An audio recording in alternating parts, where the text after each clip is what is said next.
Olá, queridos, a paz do Senhor Jesus Cristo a todos vocês. Eu sou o Fernando Aquino e estou aqui para mais um Me Edificando à Luz da Bíblia.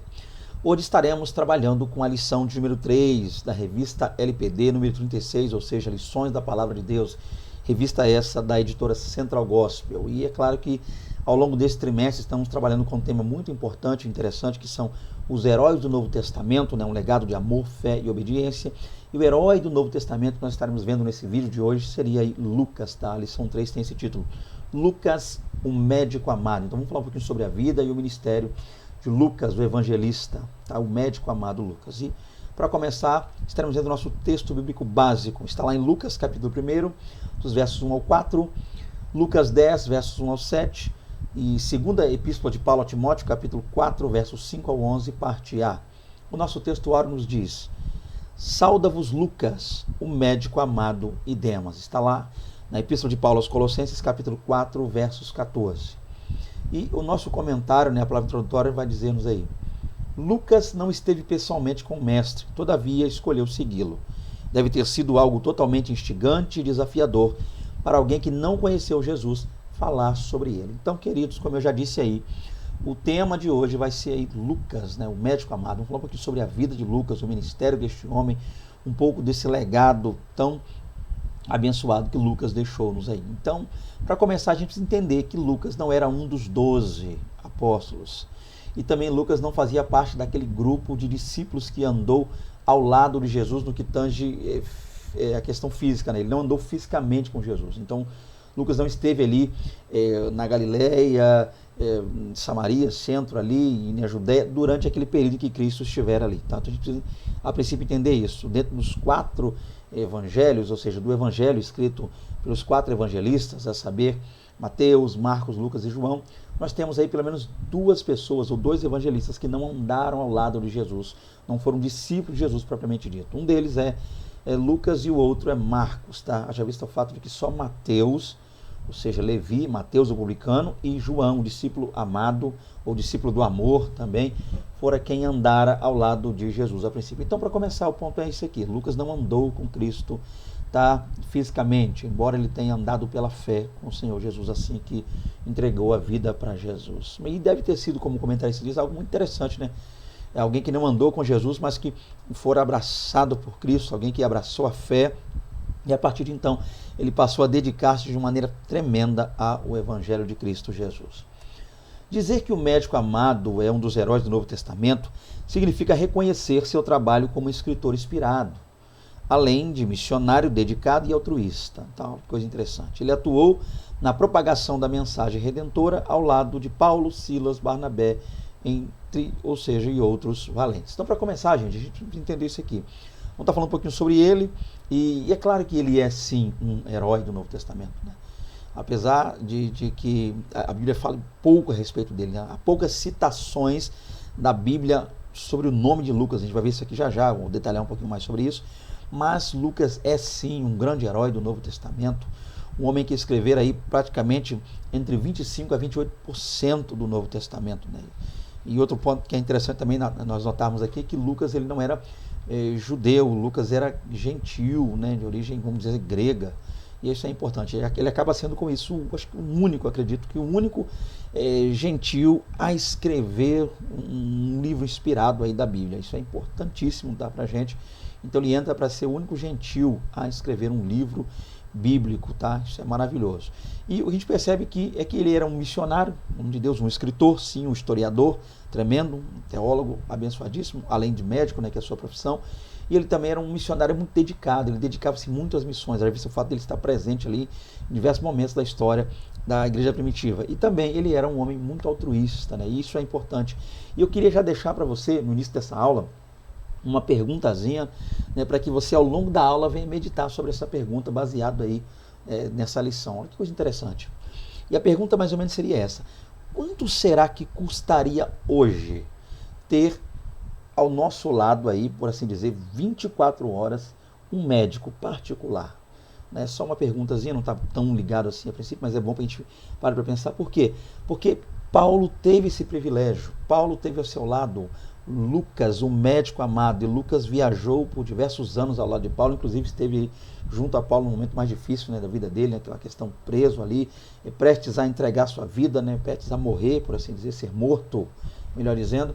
Então Lucas esteve presente com Paulo nesse momento tão difícil. E eu pergunto para você, né, e fica essa pergunta para mim também, quanto será que custaria hoje para nós ter um médico a todo instante? O mais interessante é que para Paulo financeiramente nada custou, além de ser um historiador tremendo, além de ser um homem usado poderosamente por Deus.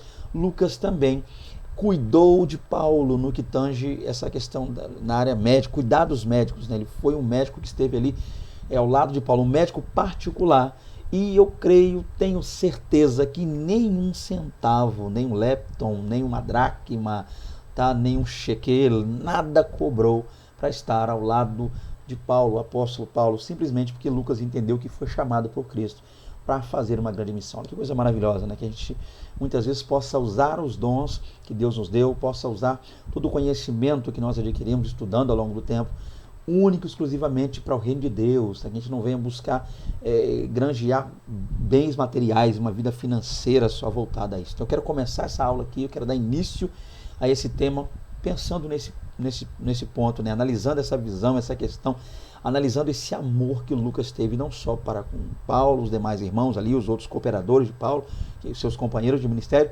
mas também com o reino, com as almas, com missões, tá? Então, Paulo teve esse privilégio de ter ao seu lado 24 horas, por assim dizer, um médico que cuidava dele nos momentos difíceis, tá? E nós temos também hoje esse médico, a saber, Cristo Jesus, que além de ser médico, é também remédio, além de ser remédio, é também a cura, ok? E é baseado nisso que nós estaremos dando início a mais uma lição. Vem conosco aí, tá? Vem comigo, para que a gente possa aprender um pouco mais sobre a vida deste abençoado homem de Deus. Então, para começar, tópico primeiro aí, Lucas, o homem. Vamos lá. Lucas era médico, a gente já falou um pouco sobre isso e eu vou detalhar melhor depois, tá? Por isso eu não vou entrar muito nesse detalhe aqui.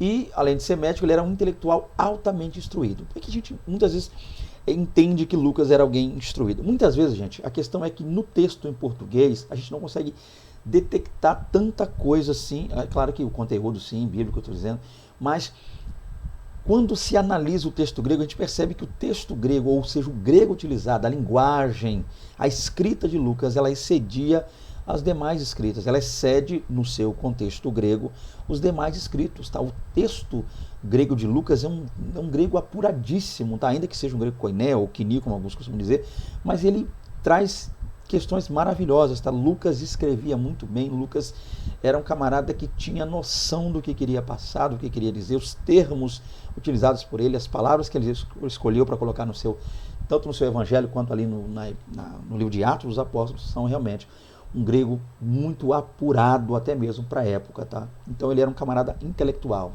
estudado não só em medicina, versado não só em medicina, lembrando também que a medicina estava um pouco ligada à filosofia, então acreditamos que ele tinha conhecimento filosófico muito grande também. Aí ele aprendeu tudo o que pôde a respeito do Filho de Deus e dividiu suas descobertas com todos aqueles que não pertenciam ao mundo judaico. Então olha que coisa interessante. Lucas não andou com Cristo como discípulo ali fisicamente falando, não teve essa oportunidade de ouvir dos próprios lábios de Cristo, ali como Pedro ouviu, como André ouviu, Bartolomeu, Tiago e outros mais, Judas Iscariotes ainda, apesar do erro que ele cometeu, mas teve o privilégio de estar com Cristo e ouvir isso. Mas Lucas, o que ele ouviu, ele absorveu, e o que ele absorveu, ele escreveu, e o que ele escreveu, ele repassou-nos de maneira gloriosa, tá? Então ele aprendeu muito, ele mostra-nos o que ele aprende. E o mais interessante é que ele não guardou para si. Lucas poderia ter utilizado o que ele aprendeu para sair pregando, por assim dizer, granjeando ali fama, e ele não quis fazer isso. Ele simplesmente pegou tudo isso e documentou, ele escreveu tudo isso, e glória a Deus por isso. Temos hoje aí o Evangelho segundo escreveu Lucas, e temos hoje o livro de Atos dos Apóstolos, tá? Olha que coisa interessante. Então, a gente percebe que ele dividiu a descoberta dele com pessoas que não pertenciam ao mundo judaico. Então, ou seja, ele escreve aos gentios. Isso nos faz entender, isso nos dá a entender que Lucas escreveu a sua epístola aos gentios, e mais propriamente dito aos gregos, tá? Porque Lucas ele quer frisar dentro do seu evangelho dos seus escritos, é a humanidade de Cristo, Jesus homem, ou seja, ainda que 100% Deus, mas também 100% homem. Ele quer trazer um Jesus que estava mais familiarizado com as pessoas, Jesus que estava ali diante de publicanos, pecadores. A gente vê muitas coisas no Evangelho lá que Lucas escreveu, nos escritos de Lucas, que nos mostram essa questão da humanidade de Cristo Jesus, tá? Jesus sendo o homem perfeito, ok? E é claro que ele vai explicar algumas coisas, como por exemplo, lá quando ele vai citar a questão do período ali da Páscoa, ele vai chamar, né, festa, ele vai dizer que era chegado o período da festa dos pães asmos, né, a Hag Hamazot, pães asmos, mas ele vai dizer que esse período era Páscoa. Coisa essa que um judeu já sabia. Então, coisas que Lucas diz ali, ele descreve, narra, explica, são coisas que o judeu já sabia. Então, se ele está explicando, automaticamente entendemos que não é para o judeu. Lucas escreve para os gentios e, mais propriamente dito, para os gregos, tá? Pessoas essas que, naquele período, eram muito ligadas a questões humanas, a questões ligadas à estética, a questões ligadas à filosofia, a questões ligadas ao conhecimento humano, à perfeição humana. O grego ele tinha essa visão de chegar à perfeição, o homem perfeito, e Lucas vem apresentar como Jesus Cristo sendo esse sim, o homem perfeito. Glória a Deus por isso. Continuando aqui, há 3 singelas referências feitas a seu nome no Novo Testamento. Então a gente vê que a Bíblia fala pouco a respeito de Lucas, no que tange lá apresentá-lo, tá? Se a gente fosse traçar uma autobiografia de Lucas baseada na Bíblia, a gente veria pouca coisa ali, mas o pouco que a gente vê é para nós algo interessante. Então a gente percebe aqui que existem no mínimo 3 referências acerca dele. E essas referências, o comentarista vai dizer aqui, que elas não fazem jus à importância histórica e à influência eclesiástica desse personagem. Então, o pouco que a gente vê sobre Lucas, é claro, não faz jus a tudo que a gente passa a descobrir a partir da vida de Lucas, né? A partir do Espírito Santo utilizando esse homem, então, trazendo-nos esse evangelho tão abençoado e também o livro de Atos dos Apóstolos. Então, quais seriam as referências? A gente já sabe que são 3. Então, a gente vai ver aqui a primeira referência, nós temos aqui, tá? Que seria aqui, ó, lá em Colossenses 4,14, a gente citou, né? Sauda-vos Lucas, o médico amado, e Demas. Tá? A gente sabe que Paulo, escrevendo aos Colossenses, ele estava ali, Colossenses é uma das chamadas epístolas da prisão, né? Cartas em prisão de Paulo. Então Paulo está preso, acreditamos nós, na sua primeira prisão, lá em Roma, prisão a princípio domiciliar, na qual ele tinha certas regalias, certas vantagens, por assim dizer, claro, apesar de estar preso. Paulo poderia escrever, poderia receber irmãos ali, companheiros, pessoas poderiam estar ao seu lado. Então ele estava numa prisão domiciliar, acreditamos nós que em Roma, a primeira prisão dele, e de lá ele escreve essa epístola aos Colossenses, e aí ele vai citar o nome de Lucas, ele vai dizer, sauda-vos Lucas, o médico amado. Inclusive nessa saudação ele vai dizer que Lucas é o médico amado, que a gente vai tentar detalhar já isso aí com mais clareza depois. A segunda menção dele, nós vamos ver, está lá na segunda epístola de Paulo a Timóteo, né, capítulo 4, verso 11. Isso aqui é muito importante e interessante, porque aqui a gente já percebe que a situação ela vai mudar um pouco, né? Na primeira, lá em Colossenses, Paulo está preso, sim, primeira prisão domiciliar, mas na segunda, Paulo também está preso. Então, a segunda Timóteo é também uma epístola em prisões, uma epístola, uma carta, por assim dizer, de Paulo preso. Mas essa agora, em 2 Timóteo, Paulo está preso em Roma, sim, mas é uma prisão na qual Paulo está ali encarcerado só e não tem acesso a uma residência como ele teve. Então, e Paulo não vai sair dali dessa prisão para retornar ao evangelho, retornar a pregar a palavra, mas Paulo vai sair dali para o seu martírio, ele vai ser decapitado após essa prisão. Então essa é a última carta que a gente acredita aí que Paulo tenha escrito. E aí ele vai dizer algo interessantíssimo. Quando Paulo está prestes a morrer, sabendo o que lhe vai acontecer, ele vai dizer, só Lucas está comigo. Olha que coisa interessante. Paulo vai dizer, antes disso aqui, Paulo vai dizer que muitos abandonaram ele, né, muitas pessoas que estavam ao seu lado, pessoas que ele necessitou naquele momento, pessoas que ele achou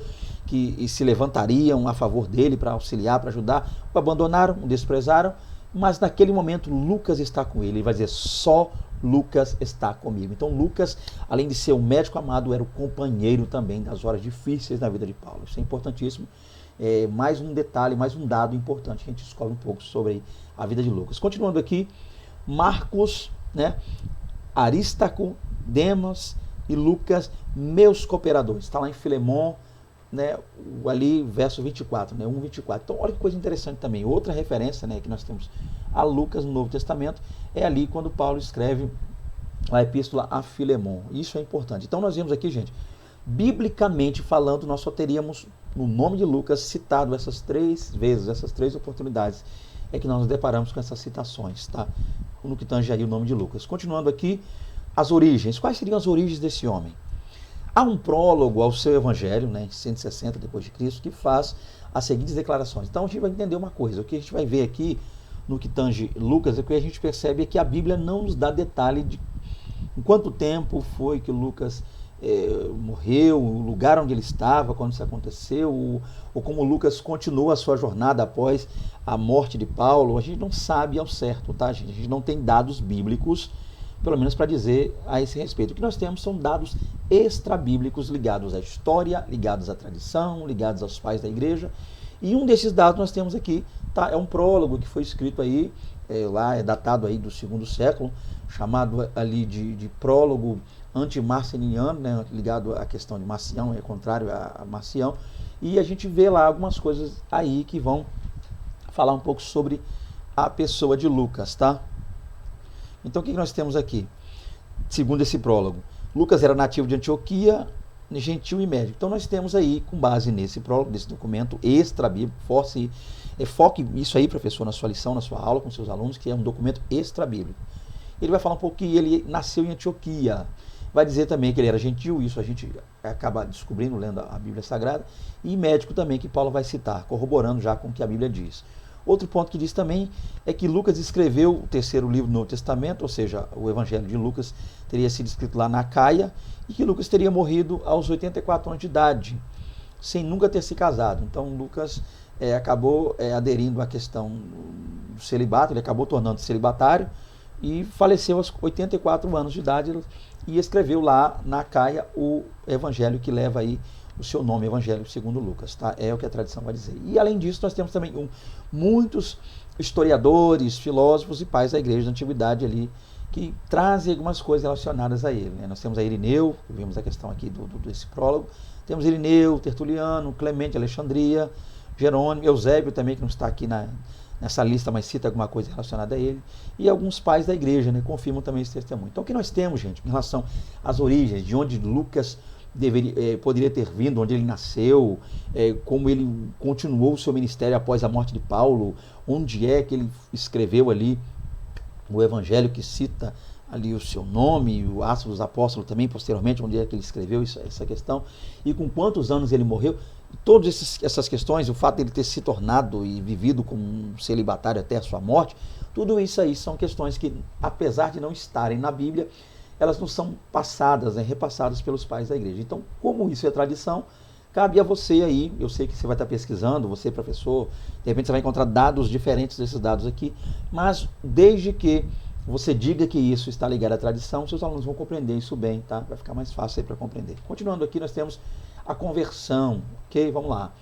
Não existe qualquer registro no texto bíblico que lance luz sobre a época, as condições ou as circunstâncias da conversão de Lucas ao cristianismo. Mas seu comportamento ao longo dos anos demonstra que ele possuía uma fé firme no Senhor Jesus. Então, para começar, gente, vamos lá. Quando é que Lucas se converteu? Não sabemos. Foi através de uma pregação de Paulo? Não sabemos. Há fontes que vão dizer, e eu não quero aqui afirmar nada, haja vista o fato de nós não termos certeza quanto a isso.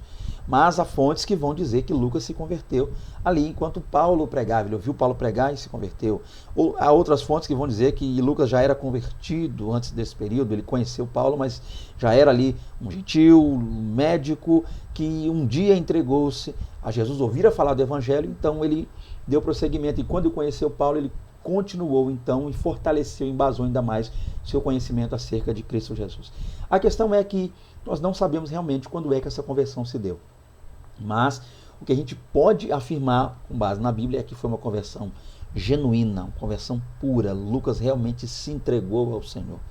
Tá? Já visto o fato do comportamento desse homem. Ele abre mão, quem sabe, de um sucesso na área da medicina, ele abre mão de muitas coisas aqui nessa terra, única e tão somente para abraçar o céu, para abraçar a fé, para abraçar a graça e a glória de Deus. Tá? Que a gente aprenda realmente aí com esse testemunho maravilhoso de Lucas. Continuando, profissão e vocação. Lucas era amado por Paulo e amado por muitos. pois ele se deleitava em fazer Cristo conhecido. Olha que coisa linda. Paulo já havia dito aí, né? Lucas, o médico amado. Então, dando a entender que Lucas era uma pessoa amável, uma pessoa amigável, uma pessoa tranquila, uma pessoa boa de se lidar, um companheiro a quem a gente pudesse ter para conversar, para dividir, compartilhar experiências da vida. Tá? Lucas era um homem amado, amado por Paulo e também, é claro, por Timóteo, por Demas, por Silas e por seus companheiros também de fé e de ministério, ok?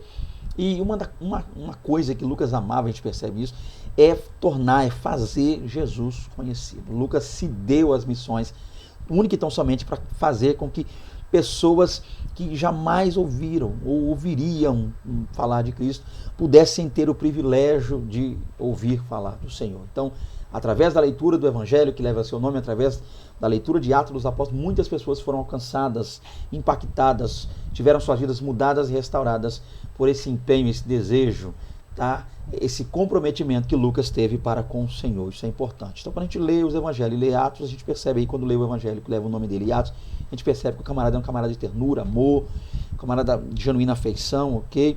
E era alguém que cuidava bem, não só por ser médico, mas era alguém que cuidava bem dos seus companheiros lá de ministério. Né? A gente muitas vezes acredita até que lá em Atos dos Apóstolos, quando Eutico caiu ali na janela durante a pregação de Paulo, nós acreditamos, né, fazemos essa inferência, que Lucas tenha sido quem constatou realmente que Eutico estava morto. Né? Lucas, por ser médico, ele automaticamente ali foi o primeiro a analisar, a examinar e realmente constatar, olha, esse jovem faleceu, morreu. E é claro que depois disso há um grande milagre e a ressurreição de Eutico vai acontecer. Então, outra coisa, já falando da profissão dele. Então, Lucas era médico, gente. A Bíblia fala médico mesmo, Lucas era médico. Então, os relatos do Novo Testamento afirmam que ele era médico. Isso aqui é importante. Quando a gente olha para o Novo Testamento, está lá, Lucas, o médico amado. E como seria isso? A gente sabe, inicialmente, né, a princípio, que o Evangelho lá e os outros escritos do Novo Testamento foram escritos no idioma grego. Então, basta recorrermos tanto ao português, que nós temos diversas versões abençoadíssimas, tá? Quer sejam elas ligadas à equivalência formal, equivalência dinâmica, coisa do tipo, mas volta e meia é bom que a gente recorra ao texto grego, ok? E o texto grego vai dizer-nos aí, tá lá, aqui para Lucas. Então nós temos aqui, lembrando que o grego é diferente do hebraico, no sentido de que o grego, assim como aqui o nosso idioma, o latim, ele também, o português, ele começa da esquerda para a direita. Então nós temos aqui o grego, primeira palavra, Lucas. Lucas, aí nós temos a segunda, Ró, terceira, Iatros, e quarta, Ró de novo, e Agapetos. Então nós temos Lucas, Ró, Iatros, Ró, Agapetos, que quer dizer o quê? Lucas, o nome Lucas, Ró, o Iatros, médico, e Agapetos, amado, ligado, amável, amor, amigável. Então, mais uma vez, Lucas, Ró, Iatros, Ró, Agapetos. Lucas, o médico amado. Então, Lucas era Iatros no grego, que quer dizer no português para nós aqui, médico, corroborando aí. Vamos falar um pouquinho sobre isso aí.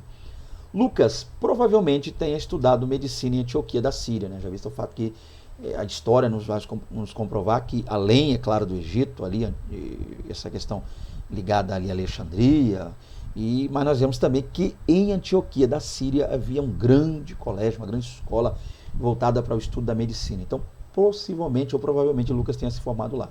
No mundo antigo, os egípcios eram os mais hábeis em medicina, tá? Então, quem comandava, por assim dizer, quem dominava a medicina no mundo antigo eram os egípcios. Os egípcios, eles tinham essa questão de analisar as minúcias da anatomia humana, né? Estudavam muitas questões ligadas à dissecação, questões ligadas a curas, tá? Questões ligadas à cirurgia. Todo esse processo os egípcios geralmente estudavam, eles gostavam muito, eles eram muito voltados a esse ponto de se analisar, né, o ser humano, o corpo humano, a anatomia humana, tá?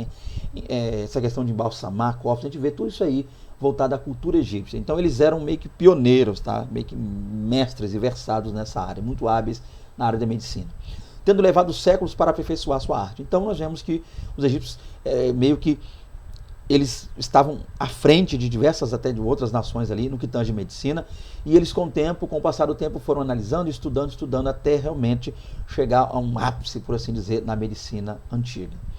Médicos do primeiro século, como Lucas, poderiam realizar pequenas cirurgias, tratar feridas, fazer uso de remédios à base de plantas, para tudo, né? Praticamente tudo ali.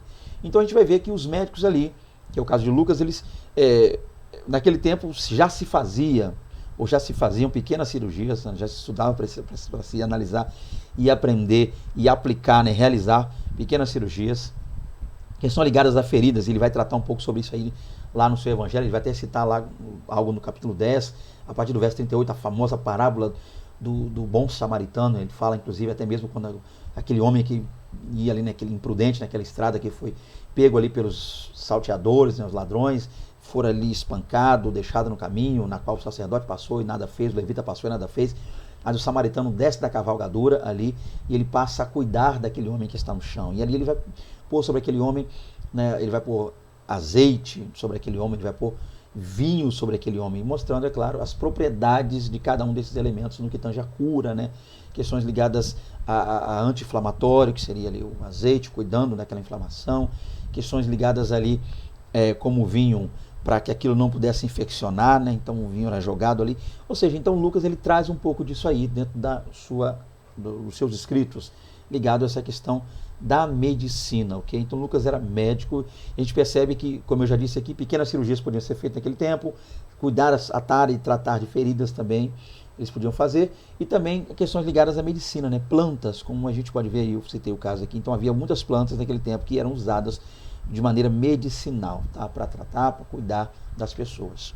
Continuando, Lucas, além de médico, ele era também historiador. Isso aqui é importante, vamos lá. Nos 4 primeiros versículos do Evangelho de Lucas e do livro de Atos, encontramos 2 prólogos únicos que nos levam o propósito, revelam o propósito e os métodos de Lucas ao escrever seus relatos. Então, quando a gente começa a ler esses 2 livros, a gente pega aqui, vamos lá, de maneira prática, nós temos o Evangelho de Lucas para iniciar a leitura no capítulo 1 e Atos para iniciar. A gente percebe já nesses 2 prólogos, ou seja, no início desses 2 livros, a gente percebe aí coisas que são únicas. Lucas ele começa de uma maneira igual, ele começa mostrando que é um tratado, ele começa dizendo o que ele quer fazer e a maneira como é que ele chegou ali, aquele conteúdo. Isso é importantíssimo, tá? Ele mostra-nos o propósito, o que ele quer fazer com isso, né? Ele vai escrever ali para os gentios, endereçando a princípio a um homem, e desse homem, a partir desse homem, que esses documentos se espalhem. Esse homem é Teófilo, vamos ver já um pouco sobre isso aqui, se der tempo.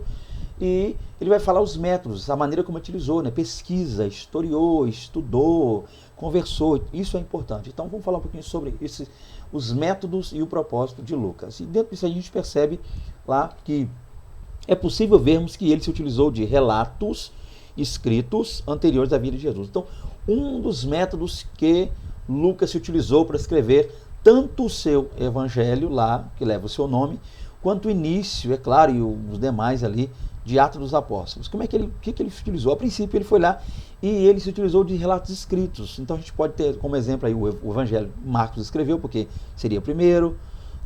Há quem date aí, a gente estudando a história percebe que Marcos escreveu primeiro, então Lucas pode ter sido utilizado lá do evangelho de Marcos. Então a questão é que ele pegou questões escritas. Então, documento escrito acerca de Jesus, ele se utilizou disso para escrever. E ele também teve acesso, né, a preciosíssimas informações, através de que? Testemunhas oculares. Então, Lucas, tanto ele pegou escritos, ele copiou algumas coisas, ele redigiu algumas coisas que já estavam escritas, tá? Ele fez o seu escrito a partir de outros escritos, ele pesquisou outros escritos, e ele também se utilizou de testemunhas oculares, ele conversou com pessoas. Vamos lá, ele teve acesso, né, a andar ali um certo tempo com algumas pessoas que foram testemunhas oculares, estiveram com Cristo, né, viram a Cristo. Quando Lucas esteve ali com Paulo lá em Jerusalém, a gente pode crer a partir daí que Lucas se utilizou também de testemunhas oculares. Ele conversou com essas pessoas e através desse diálogo, dessa conversa que ele teve, ele também utilizou isso para documentar algumas questões interessantes. Pelo que a partir de tudo isso, o mesmo mostrou-se muito cauteloso em organizar de um modo cronológico e ordenado todo esse material. Então Lucas, ele pesquisou escritos e ele também teve acesso a testemunhas oculares. Mas o que ele fez com tudo isso? O que ele fez com tudo que ele leu, acerca de Cristo, e o que ele fez a partir do que ele ouviu das testemunhas oculares, ele foi lá e documentou, mas essa documentação dele, primeiro, ela foi cautelosa, e ele teve todo esse cuidado de organizar isso. Ele escreveu de maneira organizada, né? Ele trabalhou a cronologia dos fatos, tá? Ele pesquisou realmente, ele colocou dados ali que nos mostram realmente que ele era um grande historiador, tá? Lucas historiou. Apesar de que alguns, na atualidade, alguns teólogos liberais vão dizer que não, mas basta lermos esses dois escritos e veremos aí um grande historiador, a saber, Lucas, o médico amado. Eu vou dar um exemplo só disso aqui. Como exemplo, podemos citar o fato de Lucas ter citado ali nos seus escritos 32 países. Olha só, Lucas citou 32 países e a gente vai para a história extra-bíblica, né, a história secular, e a gente encontra lá tudo certinho. 54 cidades que, estudando também a história secular ao redor, naquele tempo ali e posterior a ele, vamos achar essas 54 cidades dessa forma, realmente como o Lucas citou, e 9 ilhas, olha que coisa interessante também, tudo isso batendo, sem errar nada, sem um erro sequer. Então nós temos aí Lucas como um grande historiador, e ele historiou a partir de documentos escritos que ele leu, e ele historiou também a partir de tradição oral, tá? Ou seja, no que tange testemunhas oculares, pessoas que estiveram ali, viram e falaram com ele. E também, é claro, ele narrou o que ele viu, né? Ele também foi testemunho de muitos desses fatos que ele também descreveu. E com isso nós temos aí Lucas, um muito grande historiador. Glória a Deus por isso. Então nós temos o segundo tópico, Lucas, o missionário. Vamos lá. As duas obras literárias compostas por Lucas e sua trajetória ministerial não deixam dúvidas quanto ao seu entendimento sobre o caráter universal do Evangelho. Então vamos lá. Quando nós lemos, gente, o Evangelho segundo escreveu Lucas e lemos Atos, já nos mostra que o Lucas quer destacar aqui a universalidade do Evangelho. Que sentido? Vamos lá. Vamos pegar poucos exemplos, porque nós não temos tempo, é um vídeo, a gente precisa correr aqui para que não fique algo extenso demais. Mas Lucas, quando foi falar sobre ou melhor dizendo, quando Lucas foi trazer ali a genealogia de Cristo, olha que coisa interessante. Lucas não começou assim como Mateus, que queria focar o Jesus judeu, de origem judaica, o Jesus, o rei dos judeus, todo esse processo, né? O rei, o grande rei. Então, ao invés de ele ter focado, Lucas ter parado lá, o iniciado de Abraão e Davi, que são os personagens ícones da cultura judaica, não. Ele foi lá em Adão, antes do judaísmo. Olha que coisa interessante, antes do crescimento, antes do surgimento dos hebreus, antes do surgimento do nascimento de Abraão, antes da história de Davi, todo esse processo, né, o reinado de Davi, a casa de Davi, antes de tudo isso, Lucas não se ateve a reino dividido, Lucas foi lá em Adão, o primeiro ser criado, o homem, o primeiro homem criado, Adão. Olha que coisa interessante, Adam, né? Como diz os hebreus lá. Então Lucas, para mostrar que o Evangelho é universal, para mostrar que a obra de Cristo veio realmente para salvar tanto os judeus quanto os gentios, ele vai lá em Adão e vem trazendo essa genealogia tão interessante, tão abençoada. Outra coisa que ele foca para mostrar a universalidade do Evangelho, gente, é o fato de que Lucas cita muitas mulheres, coisa que um judeu não fazia, não era comum um judeu citar tantas mulheres. Tá? Então Lucas vai citar lá no Lucas 8, nas mulheres que auxiliavam o ministério de Jesus financeiramente falando, ele cita diversas vezes Maria, ele cita diversas vezes, né, Marta e Maria estão lá em Lucas 10, ou seja, existem inúmeros textos em que Lucas foca essa questão das mulheres, tá? Isso é importantíssimo. Então ele fala dos publicanos também, mostrando a ideia de que Jesus veio para salvar, para redimir, para trazer o perdão. Então algo que é muito importante para nós aqui analisar é que Lucas não está desejoso, ou não está interessado em apresentar Jesus como Salvador dos judeus, como Rei dos judeus, mas ele quer mostrar Jesus como Filho do homem, aquele que veio trazer a salvação a todos quantos se aproximarem a ele, a todos quantos se colocarem diante dele, a todos quantos o adorarem, o servirem e se entregarem por completo a ele. Então Lucas é um evangelho universal, ok? Isso é interessante. Continuando, para ele, este é o correto entendimento sobre a salvação e a mensagem da cruz. Ou seja, o Evangelho é o dom de Deus ao mundo. Então Lucas quer mostrar isso. Que o Evangelho é o dom de Deus, é a salvação, é a graça de Deus, é um presente de Deus para toda a humanidade, para todo aquele que crê e se entregar a Jesus. Vamos falar um pouco sobre o itinerário. Como é que funciona essa questão aí, tá? Lucas, Paulo, viagem missionária, todo esse processo. Muito provavelmente, o primeiro encontro de Lucas com Paulo ocorreu por volta do ano 51, em Troade, na cidade de Troade, né? E de onde seguiram juntos da Macedônia até Filipos. Então, o que a gente vê ali, gente? Quando a gente vai falar uma questão de relato aí sobre Lucas tendo conhecido Paulo, quando foi que isso aconteceu, como é que eles se conheceram, a gente muitas vezes parte desse ponto, parte desse pressuposto. Como é que nós faríamos isso, professor? Você que está aí, vai lecionar, né? Eu acredito que amanhã, não sei, essa semana, como está o seu tempo aí, mas uma forma prática, eu vou tentar fazer aqui, tentar ser didático, eu vou tentar até agilizar para te auxiliar, é pegar os versículos que trazem um ponto importante. Qual versículo? As participações, quando Lucas narra essa participação dele nas viagens. Como é que isso acontece? Bem, nós temos aí, ó, primeiro seria Atos dos Apóstolos, capítulo 16, verso 10. Lucas está aparecendo aí, ele vai dizer, ó, e logo depois desta visão, a visão que Paulo teve, procuramos partir para a Macedônia, concluindo que o Senhor nos chamava para lhes anunciarmos o Evangelho. Então, olha lá, o escritor de Atos dos Apóstolos, que nós cremos que é Lucas, há muitas bases, tanto bíblicas quanto extrabíblicas, quanto tradição e história para confirmar, nos mostra realmente ali quando é que ele começou a sua jornada, a sua trajetória missionária lá de Paulo. O que nós entendemos, então, ele começou lá em Troade, e nós temos aqui o exemplo disso. Como é que a gente faz isso aqui de maneira prática? É analisarmos aqui, gente, o pronome e o verbo. Nós temos aqui o pronome, seria nós, né? Pronome nós, ou seja, ali ligado a essa questão da primeira pessoa do plural aparecendo. Então, Lucas vai citar esses acontecimentos usando a primeira pessoa do plural, dando-nos a entender que ele faz parte também dessa comitiva. Ele vai dizer aqui, ó, um verbo está aqui, procura, um verbo também na primeira pessoa do plural, procuramos, tá? Olha que coisa interessante. Então, uma vez que você vai ao texto grego, recorrer lá, você vai também encontrar esta palavrinha que vai expressar tudo isso aqui, ó. Tá? Então, nós temos aqui, ó, exetessamene. Exetessamen, tá vendo? Exetessamen. Aí seria a pronúncia exetessamen, que seria o Lucas participando lá. Aí a partir daqui nós temos outra, qual seria? Aí nós temos a palavrinha rimas, rimas, há quem diga imas. Então nós temos aqui rimas do grego, tá? Que procuramos. Aí nós temos exetessamen, procuramos, e rimas quer dizer nós, nos. Tá? Então, com essas duas palavrinhas gregas lá escritas no Atos dos Apóstolos, Lucas está dizendo que procuramos, ou seja, nós procuramos, estava junto. E quem? Nós. Então ele mostra que está junto.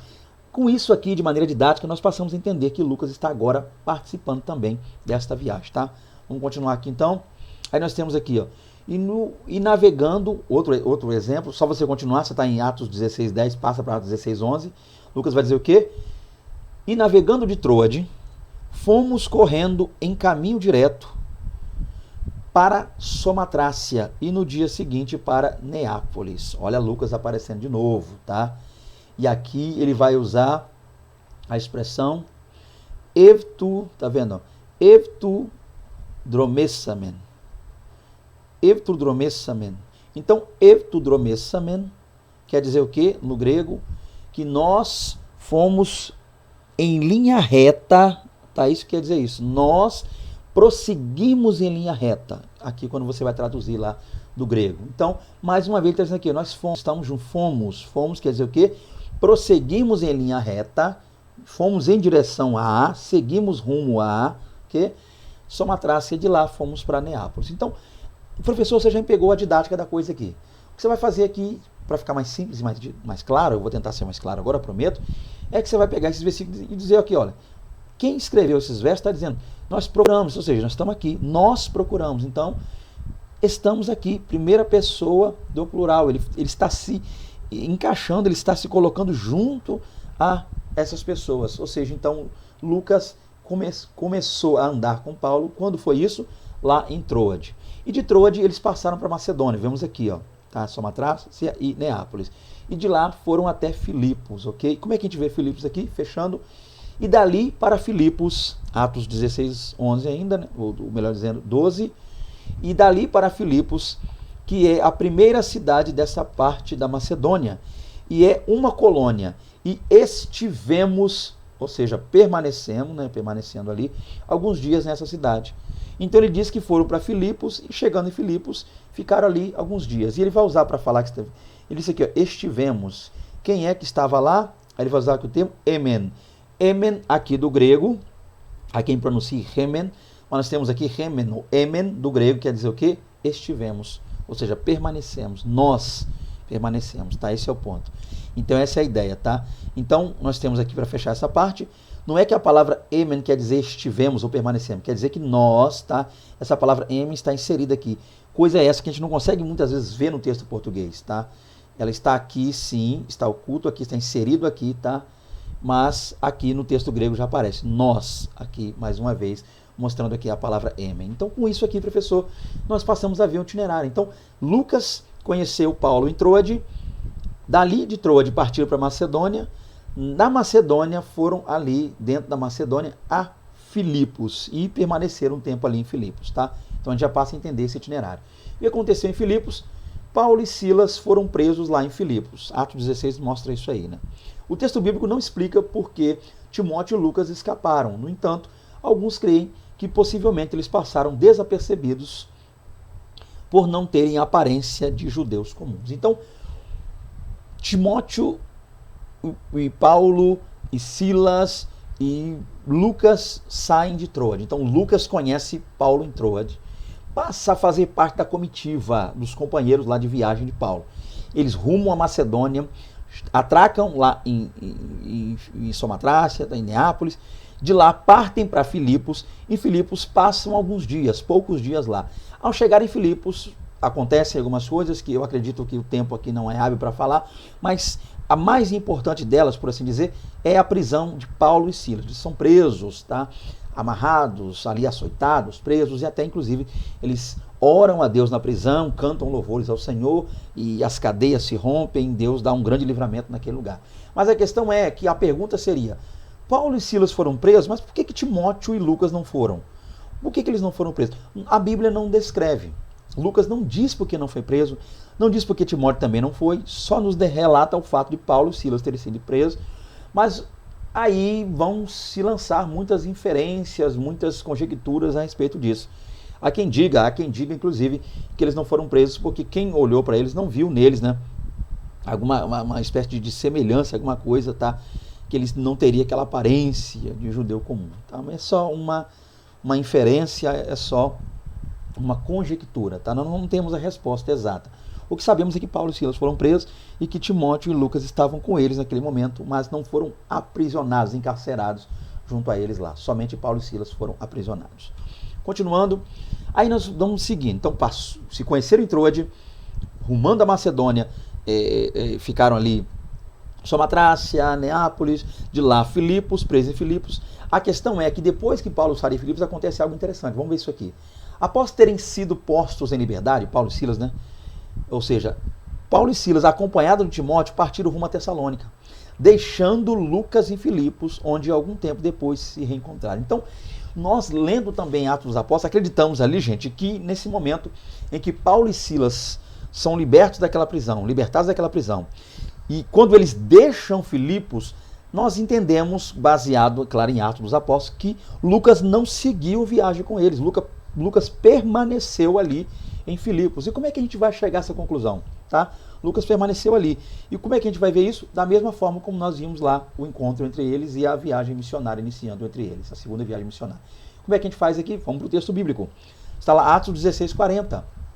Depois de saírem da prisão, Paulo e Silas foram à casa de Lídia, onde se encontraram com os irmãos e os encorajaram. Então eles saíram da prisão, foram para a casa de Lídia, vendedora de púrpura, onde ali se iniciou uma grande obra. Aí Lucas vai terminar esse versículo dizendo o seguinte: e então partiram. Olha que coisa interessante. Terceira pessoa do plural, eles partiram. Lucas podia ter dado a primeira pessoa, partimos, nós fomos, nós saímos lá de Filipos, nós deixamos, mas Lucas não usou deixamos, partimos, seguimos viagem, não.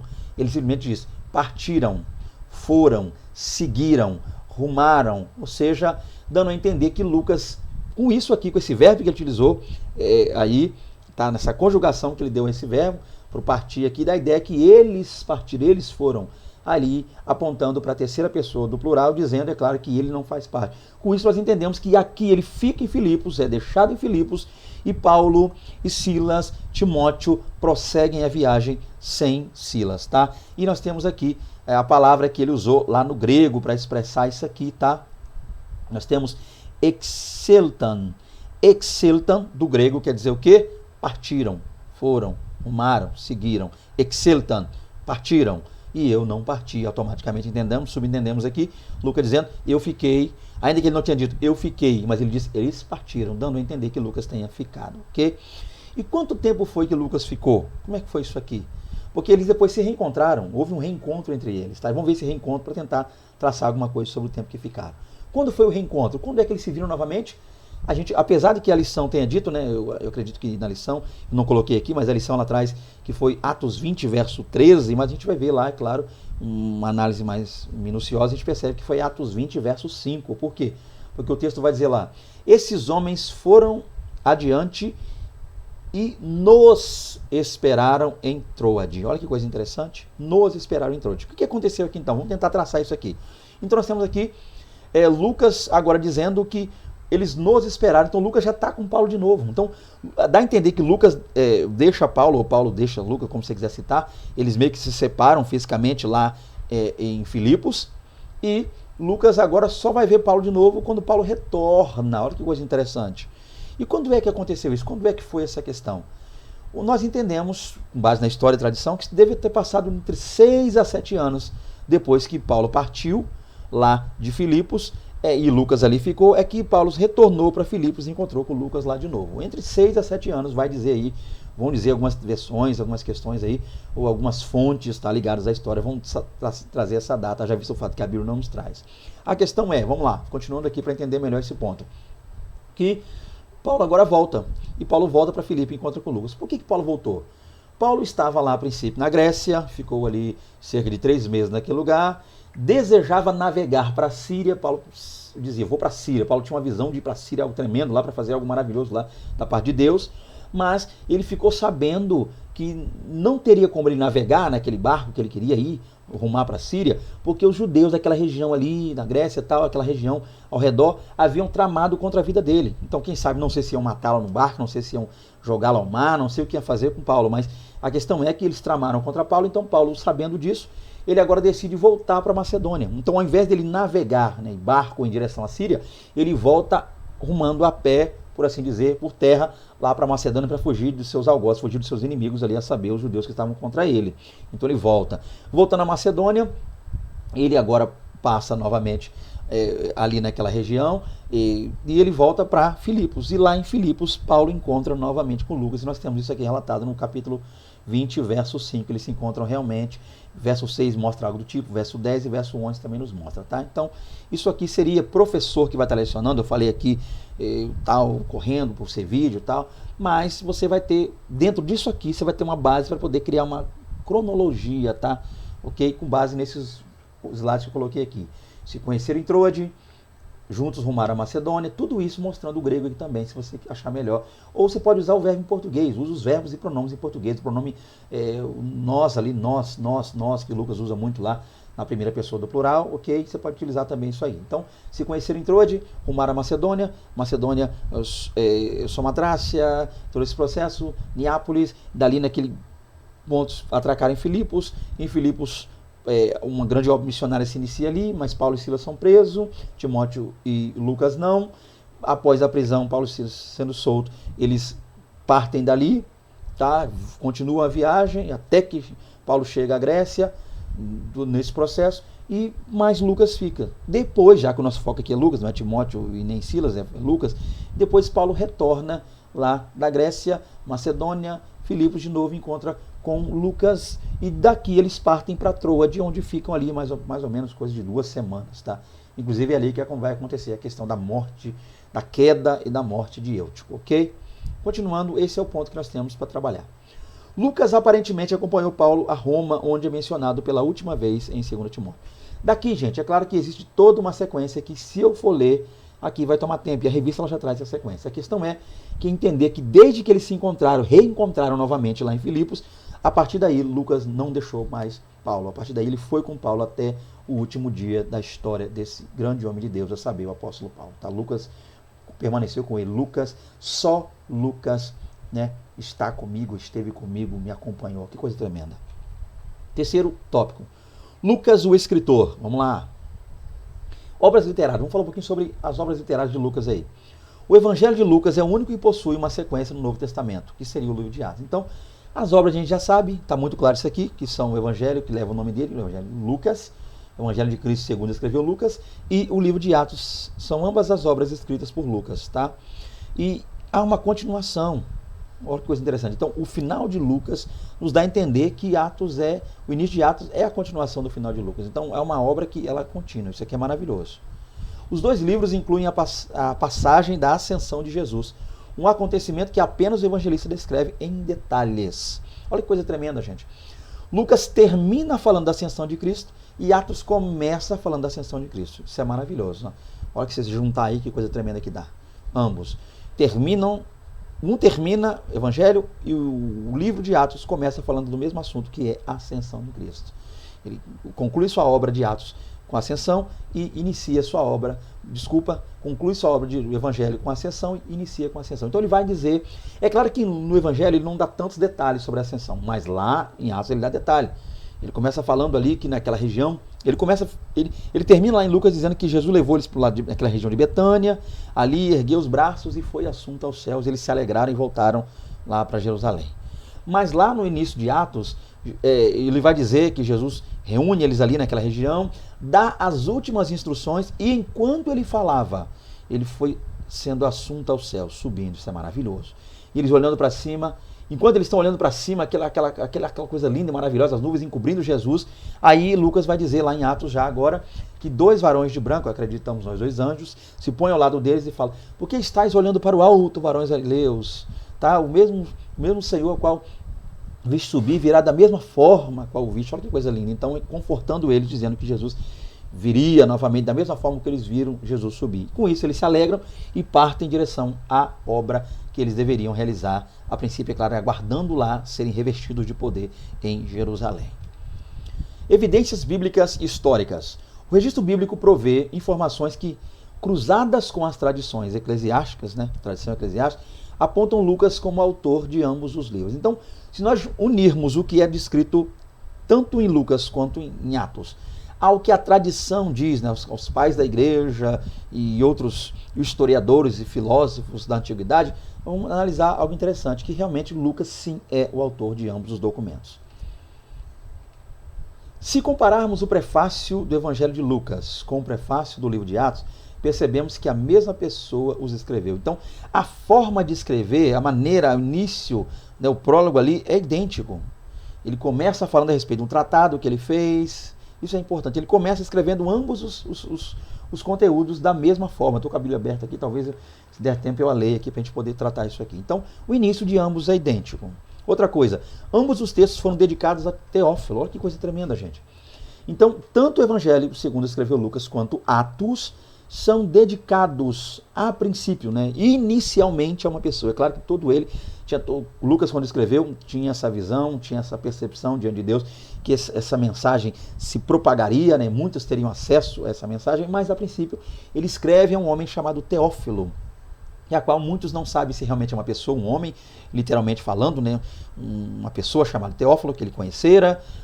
Alguns acreditam que é um pseudônimo para uma outra pessoa, talvez o nome desse homem não seria esse, Teófilo. Eu já visto eu falar de Teófilo, ele vem de Theo, ou Theos, quer dizer Deus, e Phileo, ou Philos, amigo. Então, Teófilo, amigo de Deus.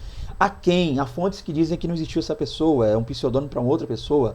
Há fontes que datam sim, dizem que Teófilo existiu, que era um homem ilustre. Por que vão dizer que é um homem ilustre? Pelo fato, né, a maneira como o Lucas se portou a ele, né? Lucas falou aí excelentíssimo ou excelente Teófilo, depende da sua tradução, não sei. Excelentíssimo Teófilo ou excelente, né? Que seria a palavra kratiste, aqui a palavra grega é kratiste Teófilos, ou seja, excelentíssimo. E acredita-se que essa expressão, tá, kratiste ou kratiste, era utilizada somente para pessoas ilustres. imperador, procurador, pessoas de grande renome naquela época. Tá? Então, por isso, acredita-se que realmente esse homem era um homem conhecido, que poderia até mesmo ter sido aquele que custeou, tá, a compilação e custeou também aí as cópias para que esse evangelho fosse propagado, e também o livro de Atos. Há quem creia desta maneira. O escritor dos 2 volumes escreveu primeiro o evangelho. Então ele vai dizer, né? Fiz o primeiro tratado, ó que coisa linda, Teófilo. Lá em Atos ele vai dizer que já tinha, antes de escrever Atos, já tinha escrito o primeiro tratado. E qual seria o primeiro tratado? Nós cremos sim, entendemos que é o evangelho, segundo escreveu Lucas. 3.2, o evangelho. Lucas é o mais longo, o mais completo e o mais abrangente de todos os sinóticos. Sinóticos, você já sabia disso. A palavra sinótico do grego quer dizer o quê? Iguais entre si, similares entre si. Aqueles que têm questões iguais. Tá? Então, quais seriam os sinóticos? De uma maneira didática falando, seriam Mateus, Marcos e Lucas. Haja visto o fato de, quando lemos João, vemos que há coisas que só João escreveu e a estrutura usada por João não é a mesma estrutura utilizada pelos demais evangelistas. Então, sinóticos, mais uma vez, Mateus, Marcos e Lucas. Assim, além disso, registra uma grande variedade de milagres, ensinamentos e parábolas, fazendo com que seus escritos sejam um retrato mais extenso do ministério de Jesus. Então, olha que coisa interessante. Além do fato de que ser o mais completo desses livros, né, o maior em extensão também, ali é o Evangelho segundo escreveu Lucas, a gente percebe que Lucas ele traz uma grande variedade, uma gama de milagres. Ele é o que mais cita milagres. Então ele quer apresentar com isso, por que Lucas é tão enfático em falar dos milagres, cura. Lucas é médico, gente. E sendo ele médico, uma coisa que vai focar bastante é também o fato de que Jesus é também o médico dos médicos. Jesus é o médico, Jesus não é médico, ele é o médico dos médicos. Então Lucas não só nos é apresentado na Bíblia como sendo um médico amado, como também nos apresenta através de tantos milagres, tantas curas que ele vai trazer no seu evangelho, Jesus como também sendo um médico.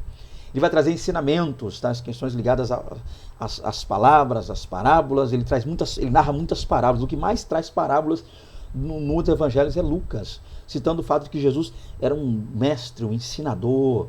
Tá? E isso era algo que atraía os seus leitores, a saber, lá os gregos, esse desejo de conhecer mais a esse respeito. Ele vai trazer também muitas parábolas, tá? Questões ligadas à área filosófica, ligadas também essas áreas enigmáticas e abençoadas, que eram questões ligadas à figura de linguagem, fazendo com que seus escritos sejam o retrato mais extenso do ministério de Jesus. Olha que coisa interessante. Então, o Evangelho, segundo escreveu Lucas, ele traz uma gama de detalhes que os demais evangelhos não trazem. O livro de Atos. O ID de Jesus não apenas une o livro de Atos ao Evangelho de Lucas, mas também fornece as bases que conduzirão sua escrita. Então, olha que coisa interessante. O livro de Atos, ele não é só para mostrar-nos o que Lucas escreveu, a ideia tal, trazer a história, falar o que aconteceu depois ali, da morte de Cristo. Não. Ele também é para nos mostrar o ID. Nós vemos lá em Lucas, Jesus falando no ID, todo esse processo, em Mateus também, ID. Mas o interessante é que quando a gente vai para Atos, a gente vê o cumprimento desse ID, a gente vê como o Espírito Santo passou a usar os apóstolos, como ele passou a dar crescimento, a expansão à igreja, através, vamos ver ali, exemplo maravilhoso que Lucas nos traz lá, que é em Atos, que é a pregação que Pedro fez no dia de Pentecostes, 3.000 almas, depois nós vemos mais 5.000 almas, e aí um crescimento expansivo. Então nós vemos aí todo o evangelho sendo guiado e levado, né, por diversos lugares naquele tempo, através do livro de Atos. Isso é maravilhoso. Vamos lá. Então, com Atos a gente percebe aqui, o testemunho é dado em Jerusalém, em toda a Judéia, como Jesus havia dito, né? Ser-me-eis testemunhas, tanto em Jerusalém, Judéia, Samaria e todos os confins da terra. Então, Lucas quer nos mostrar isso em seu evangelho, o testemunho sendo dado em Jerusalém, e também ele vai mostrar isso em Atos, no início ali, a perseguição sofrida, as primeiras pregações, as primeiras conversões, 3.000 almas. Ele dá todo esse detalhe que acontece em Jerusalém. Ele prossegue dando também a Judéia, que Jerusalém naquele momento ali é uma cidade, aquela capital, e ele prossegue isso, a Judéia toda sendo alcançada pelo evangelho. Ele prossegue mostrando também que da Judéia, a partir de uma grande perseguição, o testemunho em Samaria, e para isso ele narra-nos como Filipe chegou naquela cidade, coisas maravilhosas que ali aconteceram, a conversão de muitas pessoas, né, a palavra que ele vai usar muito esse termo pisteu, a palavra pisteu, melhor dizendo, é a palavra fé. Então a fé é muito trabalhada ali em Atos dos Apóstolos, o povo se converteu, creu, tá, se maravilhou, se alegrava um dia e noite na presença do Senhor. Isso é muito visto lá, a propagação da igreja, o crescimento, os gentios abraçando a fé, nos é mostrado. O primeiro concílio também nos mostra isso, tá? As viagens missionárias que Paulo fez e Lucas fez parte de algumas delas, tudo isso é mostrado, tá? Agora, coisa interessante. Então nós temos aqui Samaria recebendo o evangelho. E aqui nós temos, para fechar, como eu já citei alguma coisa, já falei a princípio, o testemunho chegando aos confins da terra a partir das viagens missionárias. Atos 13 em diante, a igreja propagando o evangelho ao mundo da época, tá? E esse evangelho chegando, glória a Deus, a nós hoje de maneira gloriosa. Concluindo aqui então, além de fazer parte desse seleto grupo de autores chamados por Deus ao longo de 1600 anos, né, dos escritores bíblicos, o evangelista Lucas provavelmente era o único gentil, o que o diferenciava dos demais. Então a gente já falou isso aqui, Lucas era gentil, tá? O único gentil a escrever um livro bíblico. Este fato demonstra, inclusive, a forte e inabalável realidade de que o evangelho é universal e deve ser anunciado a todas as gentes. O fato de Lucas ser gentil, e nós temos hoje na Bíblia compilações, duas, escritas por ele sendo gentil, nos mostra uma coisa importantíssima, dentre muitas, que o evangelho não é só para os judeus. Ah, mas diz lá, a salvação vem do judeu. Gente, um dia eu quero gravar um vídeo só sobre isso aqui. A salvação vem do judeu. Jesus disse lá para a mulher samaritana, amém, eu concordo. Mas ele não disse a salvação vem só pelos judeus. Ou a salvação vem só através dos judeus. Tem gente hoje, cristão, evangélico, protestante, pentecostal, quer que seja, tradicional, evangélico, cristão, se bandeando para o judaísmo, achando que a techuvá, a mudança, o retorno, tornar-se judeu, observar as ordenanças e festas judaicas, vai nos salvar. Cuidado com esse negócio, a salvação está em Cristo Jesus. Eu acredito que um certo dia eu vou estar fazendo um vídeo, um trabalho só sobre esse ponto aqui. A salvação vem dos judeus? É preciso entender claramente isso aqui, tá? A gente está colocando palavras nos lábios de Jesus. Ele não disse a salvação vem só dos judeus. Jesus não disse somente dos judeus. Não há nada no grego ou fora dele, ou no siríaco, ou no indumeu, no acadiano, o que quer que seja, no inglês ou outros textos, até no português, que dizem que Jesus disse que a salvação vem só dos judeus. Dito isso, né? A gente já vai concluir a nossa lição, nossa aula, um pouco corrido, um pouco atrasado. Tivemos alguns problemas aí essa semana, foi muito difícil devido a algumas demandas que a gente teve. Inclusive estou passando aí essa dificuldade de não ter ainda a revista, mas estamos orando, estamos lutando em Cristo Jesus, a gente vai conseguir e vai dar certo, tá? Então muito obrigado mais uma vez por estar conosco aí para mais um vídeo. Que Deus em Cristo vos abençoe, que vocês tenham uma excelentíssima, glória, aula, tá? Uma excelente aula, tá? Uma cratiste, como disse ali o Lucas para Timóteo. Que Deus em Cristo vos abençoe. Desejando contactar-nos, como eu sempre digo, sempre vou dizer isso aqui, tá? É só entrar em contato conosco aqui através do Zap, gravar áudio. Se quiser ter a nossa presença, tá? Se achar aí que é interessante, que é viável, que é louvável, nos convidar para estar também fisicamente, pessoalmente, pregando aí na igreja de vocês, esse é o nosso contato e vai ser um prazer atender. Estamos livres aí para atender a qualquer lugar aí do nosso Brasil, do nosso mundão aí, fica à vontade. Se você sentir de Deus, se Deus te tocou a nos chamar para pregar, eis-nos aí o nosso contato. Fique com Deus, até a próxima aula, querendo Deus, a paz do Senhor Jesus, a paz do Senhor Jesus. Amém.